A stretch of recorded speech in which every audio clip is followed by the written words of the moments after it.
Behind me is what will undoubtedly become a timeless image of the Reverend Dr. Martin Luther King Jr., and I like to remind people he was the Reverend Dr. King, an ordained Baptist minister, preacher of the gospel. I know, controversial in some circles, I know that.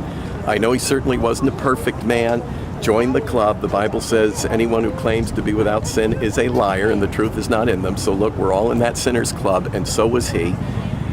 But let me tell you what my feelings are about Dr. King. First, I grew up in a home that revered King.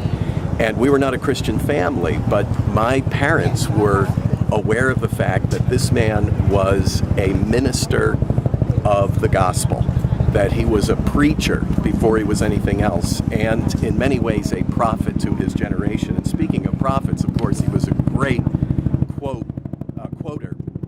Here comes a helicopter right overhead. We're going to be interrupted here in a second. I mean, this is like a few feet above our heads. Let's take a look. Let's get a look at that. I don't know who it is, but they certainly have an interest in what's going on here.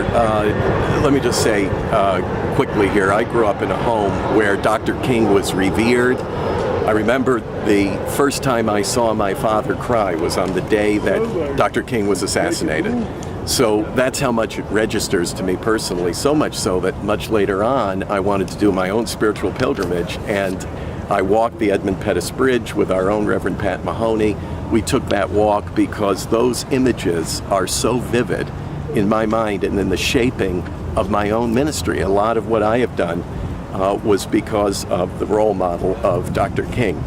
So today is a very special day. I'll be here for the official dedication on Sunday if, in fact, the hurricane doesn't rain on the parade, and there's a danger of that, so we're doing our video a little bit early. But if you can't be here or you can't come here, we wanted to just give you a glimpse of it. It's really a very awesome, very powerful statement.